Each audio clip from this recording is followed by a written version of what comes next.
আমার প্রিয় দর্শকগণ সবাইকে স্বাগত জানাই আকাশবাণী চ্যানেলে। আজকে আপনাদের একটা দারুণ অত্যন্ত স্বাদের একটা রেসিপি দেখাবো, যার নাম হচ্ছে শিমের সর্ষে বাটা। চলুন দেখা যাক। প্রথমে আমরা শিমগুলোকে ভালো করে ধুয়ে নিয়ে একটা প্যান নিয়েছি। তার মধ্যে আমরা অল্প জল দিয়ে 1 চামচ লবণ দিয়ে শিমটাকে সেদ্ধ করে নিচ্ছি। শিমটা আমাদের সেদ্ধ করা হয়ে গেছে, আমরা ঢাকা রেখে দিচ্ছি।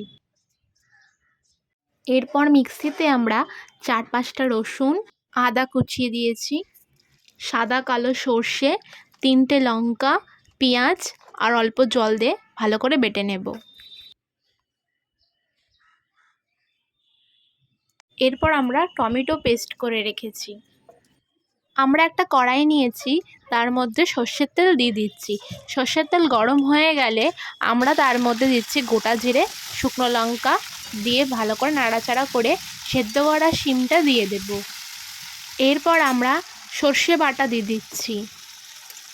সর্ষে বাটা দেওয়ার পর কিছুক্ষণ নাড়াচাড়া করে আমরা এর মধ্যে টমেটোর পেস্টটা দিয়ে দেব।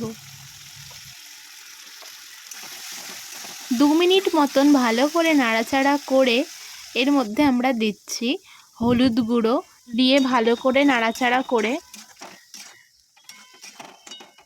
জিরের গুঁড়ো দিয়ে দেব।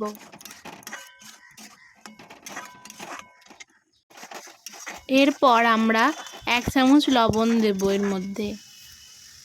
মশলাটা এবার ভালো করে কষিয়ে নেব 2-3 মিনিট মতন। মশলার গা থেকে তেল ছেড়ে দিয়েছে, তাই আমরা অল্প জল দিয়ে ভালো করে ঝোলটাকে ফুটিয়ে নেব। একটু স্বাদের জন্য ঝোলটা ফুটে গেলে সামান্য অল্প চিনি আমরা ছিটিয়ে দিচ্ছি। 1 মিনিট মতন ভালো করে ঝোলটা ফুটিয়ে নিয়ে পরিবেশন করুন শিমের সর্ষে বাটা। আশা করি রেসিপিটি আপনাদের ভালো লাগবে। ভালো লাগলে অবশ্যই আমাদের রেসিপিটি ট্রাই করে দেখবেন। আমি বিশ্বাসের সাথে বলছি রেসিপিটি অত্যন্ত দারুণ এবং সুস্বাদু খেতে। চ্যানেলটাকে আমাদের সাবস্ক্রাইব করে বেল আইকনটা প্রেস করে দেবেন।